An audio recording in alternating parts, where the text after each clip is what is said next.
ગુજરાતમાં હજુ 48 કલાક ભારે રહી શકે છે. હવામાન વિભાગની વરસાદ અંગે આગાહી. 2 દિવસ ગુજરાતના ઘણા ભાગોમાં યલો એલર્ટ છે. આજે અરવલ્લી, પંચમહાલ, દાહોદ, મહીસાગર, વડોદરા, છોટાઉદેપુર, નર્મદા, ડાંગ સહિત દક્ષિણ ગુજરાતના ભાગોમાં યલો એલર્ટ અપાયું છે, જ્યાં ભારે વરસાદ પડી શકે છે. 2 દિવસ માછીમારોને દરિયો ન ખેડવા તાકીદ કરાઈ છે. 31 થી 1 સપ્ટેમ્બર સુધી તેજ પવન ફૂંકાઈ શકે છે. અમદાવાદમાં હળવો વરસાદ પણ થઈ શકે છે. इसमें हेवी रेनफॉल का वार्निंग गुजरात रीजन में दिया गया है. इसमें गुजरात रीजन में जो डिस्ट्रिक्ट आज 28 अगस्त के लिए जो डिस्ट्रिक्ट का कवर हुआ है, अरावली, पंचमहल, दाहोद, माहीसागर, बाडोदरा, छोटाउदेपुर, नर्मदा होते हुए दक्षिण गुजरात के सारे जिला के लिए येलो वार्निंग के साथ आइसोलेटेड प्लेसेस में हेवी रेनफॉल का वार्निंग दिया गया है. और 29 अगस्त के लिए हेवी रेनफॉल का वार्निंग दिया गया है आइसोलेटेड प्लेसेस में येलो वार्निंग के साथ खेड़ा, आनंद, पंचमहल, दाहोद, माहीसागर, बड़ोदरा, छोटाउदेपुर होते हुए साउथ गुजरात के सारे डिस्ट्रिक्ट इंक्लूडिंग दमन, दादरा नगर हवेली.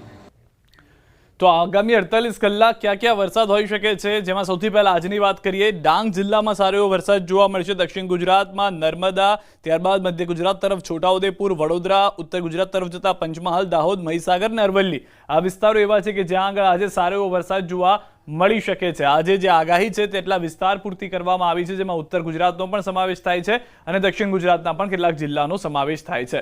ભારે વરસાદથી સૌરાષ્ટ્રના ડેમ પણ છલકાઈ ગયા છે. રાજકોટના મોટાભાગના ડેમ 100% ભરાઈ ગયા છે. માલગઢ ડેમ 100% ભરાયો, આજી, સોડવદર ડેમ 100% ભરાયો, ન્યારી, લાલપરી ડેમ પણ 100% ભરાયો.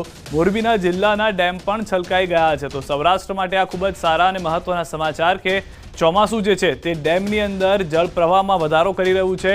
જળાશયોના સ્તર ઊંચા આવી રહ્યા છે. જેટલા પણ આપણા ડેમ જે છે આ ડેમમાં પણ અત્યારે જે ભરાવની ટકાવારી છે 81% સુધી ભરાઈ ગયા છે ડેમ આપણા. અને ટોટલ 27 ડેમ પૈકી ઘણા બધા ડેમ જે છે આ લગભગ 100% ભરાઈ ગયા છે. આમાં મોજ ડેમ જે છે 100% ભરાઈ ગયું છે. વેણુ 2 86% ભરાઈ ગયું છે. આજી 1 95% ભરાઈ ગયું છે.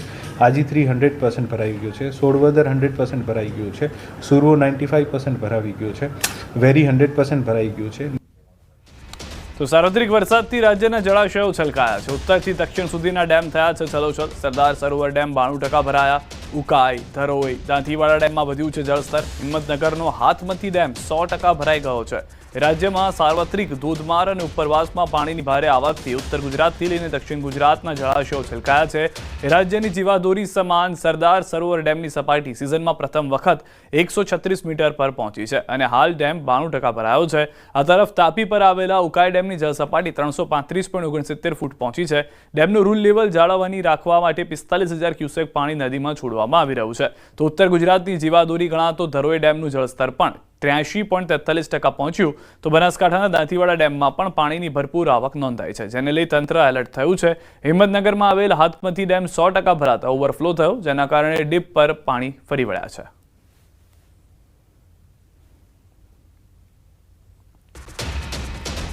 નર્મદા ડેમ 92% ભરાઈ ગયો છે. સિઝનમાં પહેલીવાર ડેમની સપાટી 136 મીટરને પાર ગઈ છે. હાલ ડેમની સપાટી 136.12 મીટરે પહોંચી છે. મહત્તમ સપાટી 138.68 મીટર છે. નર્મદા ડેમના 5 ગેટ 1 મીટર ખોલવામાં આવ્યા છે. નદીમાં 95,000 ક્યુસેક પાણી છોડવામાં આવ્યું છે. ડેમના 24 કલાકમાં 1.2 મીટરનો વધારો. નર્મદા નદી કાંઠા વિસ્તાર ભરૂચ, નર્મદા અને વડોદરાના 27 ગામોને એલર્ટ કરવામાં આવ્યા હોવાના પણ સમાચાર મળી રહ્યા છે. દ્રશ્યો પણ આપ જોઈ રહ્યા છો. નર્મદાના જે નીચાણવાળા વિસ્તારો છે ત્યાં આગળ જાહેરાત કરવામાં આવી છે કે એલર્ટ પર રહે. 136.12 મીટરની જળ સપાટી જે છે ડેમની તે અત્યારના નોંધાઈ રહી છે. મહત્તમ સપાટી સુધી પાણી ભરવામાં આવે છે કે કેમ તે પણ જોવું મહત્વનું છે, કારણ કે આ વર્ષે એક પણ વખત નર્મદા ડેમ જે છે તે ઓવરફ્લો નથી થયો. બીજી વખત ઉપરવાસમાં વરસાદને લઈને તાપીના ઉકાઈ ડેમમાં પાણીની આવક યથાવત જોવા મળી રહી છે. ઉકાઈ ડેમની જળ સપાટી 335.69 ફૂટે પહોંચી. હાલ ડેમમાં પાણીની આવક અને જાવક બંને સરખી રાખવામાં આવી છે. ઉકાઈ ડેમમાં હાલ 45,798 ક્યુસેક પાણીની આવક. ડેમનું રૂલ લેવલ જાળવી રાખવા આવક જેટલું જ પાણી તાપી નદીમાં છોડાઈ રહ્યું છે. હાલ તેમના 22 પૈકી 3 દરવાજા 4 ફૂટ સુધી ખોલી 45,798 ક્યુસેક પાણી તાપી નદીમાં છોડાઈ રહ્યું છે. ઉકાઈ ડેમનું હાલ રૂલ લેવલ 335 ફૂટ. ડેમની ભયજનક સપાટી 345 ફૂટ. તો મહેસાણાથી સમાચાર. ધરોઈ ડેમની જળ સપાટી 617.61 ફૂટ પહોંચી છે. ધરોઈ ડેમનું જળસ્તર 83.43% પહોંચ્યું છે. ધરોઈ ડેમમાં પાણીની આવક 9,930 ક્યુસેક. ધરોઈ ડેમમાં પાણીની આવક 14,652 ક્યુસેક. ધરોઈ ડેમના 2 દરવાજા 2 ફૂટ અને 2 દરવાજા 3.5 ફૂટ ખોલાયેલા છે. તો મહેસાણાના દ્રશ્યો આપ જોઈ રહ્યા છો. ઉત્તર ગુજરાતના પણ એ જ પરિસ્થિતિ છે કે મોટાભાગના જળાશયોમાં જળસ્તરનો વધારો થઈ રહ્યો છે. જે ડેમ છે તેમાં આવક પાણીની સતત વધી રહી છે. ડેમનું જળસ્તર વધતા મોટાભાગના વિસ્તારો એવા છે કે જ્યાંથી ડેમના દરવાજા ખુલી રહ્યા છે. અરવલ્લીથી સમાચાર. મોડાસા શહેરમાં ધોધમાર વરસાદ. શામળાજીમાં પણ મેઘરાજાની તોફાની બેટિંગ. મંદિર તરફના માર્ગ પર ભરાયા પાણી. રોડ રસ્તા પર પાણી ભરાતા વાહન ચાલકો અટવાઈ ગયા છે. તો ઉત્તર ગુજરાતમાં મેઘરાજાની બેટિંગ છે જે યથાવત જોવા મળી રહી છે. સાબરકાંઠામાં વરસાદ જોવા મળ્યો છે. છોટાઉદેપુર તરફના વિસ્તારમાં પણ મળ્યો.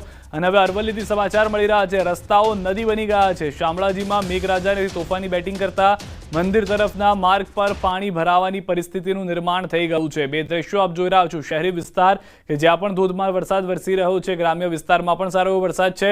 સમગ્ર અરવલ્લી પંથકની શું પરિસ્થિતિ છે વરસાદને લઈને વધુ માહિતી હાર્દિક પાસેથી મેળવીએ. જી હાર્દિક.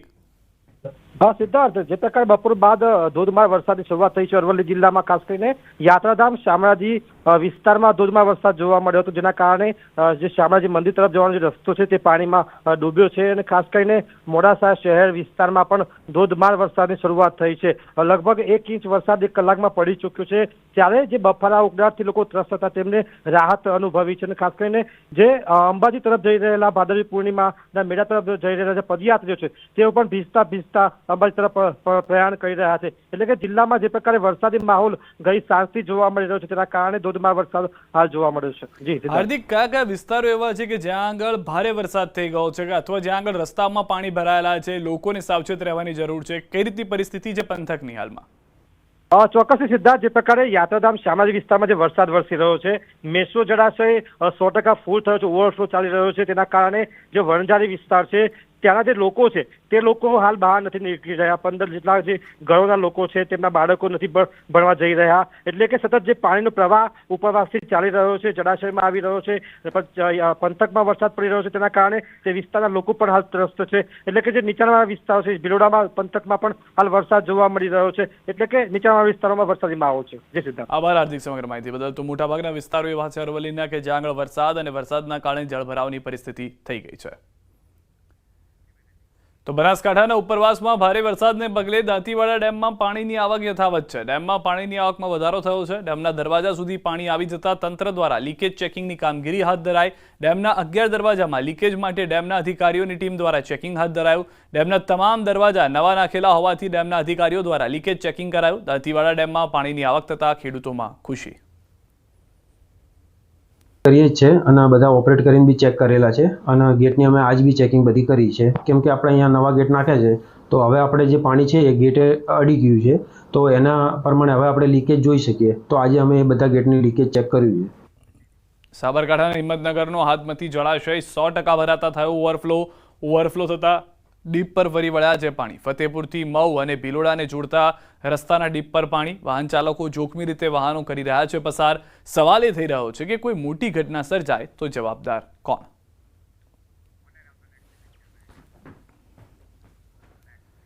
ખેડા જિલ્લામાં સાબરમતી નદીના પૂરના પાણીથી ભારે તારાજી સર્જાય છે. ખેડૂતોના મોંમાંથી કોળિયો છીનવાઈ ગયો છે. ભારે વરસાદ બાદ નદીમાં 2 લાખ ક્યુસેકથી વધુ પાણી છોડાતા ખેતરોમાં પાણી ભરાઈ ગયા છે. ખાસ કરીને રસિકપુરા ગામમાં ડાંગર, શાકભાજી અને ફૂલોના પાકને ભારે નુકસાન થયું. લાખોનું રોકાણ કરનાર ખેડૂતો હવે વળતર અને સહાયની રાહ જોઈ રહ્યા છે.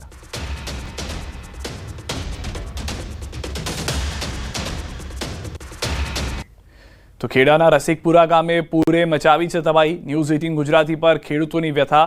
ગામની ખેતીના 100% નુકસાન. ડાંગર, કપાસ, શાકભાજીના પાકને નુકસાન. સરકાર ખેડૂતોને 100% વળતર આપે. પાણી ભરાતા ખેતીનો સફાયો થયો. આવતી સિઝન પણ નિષ્ફળ જાય એમ છે. સાબરમતી નદીના પાણી ફરી વળતા રસિકપુરા ગામમાં 100% ખેતીના નુકસાન છે. ખેતીના પાકોમાં ડાંગર છે, પછી કપાસ છે, ફૂલ છે, શાકભાજીમાં ભીંડો છે,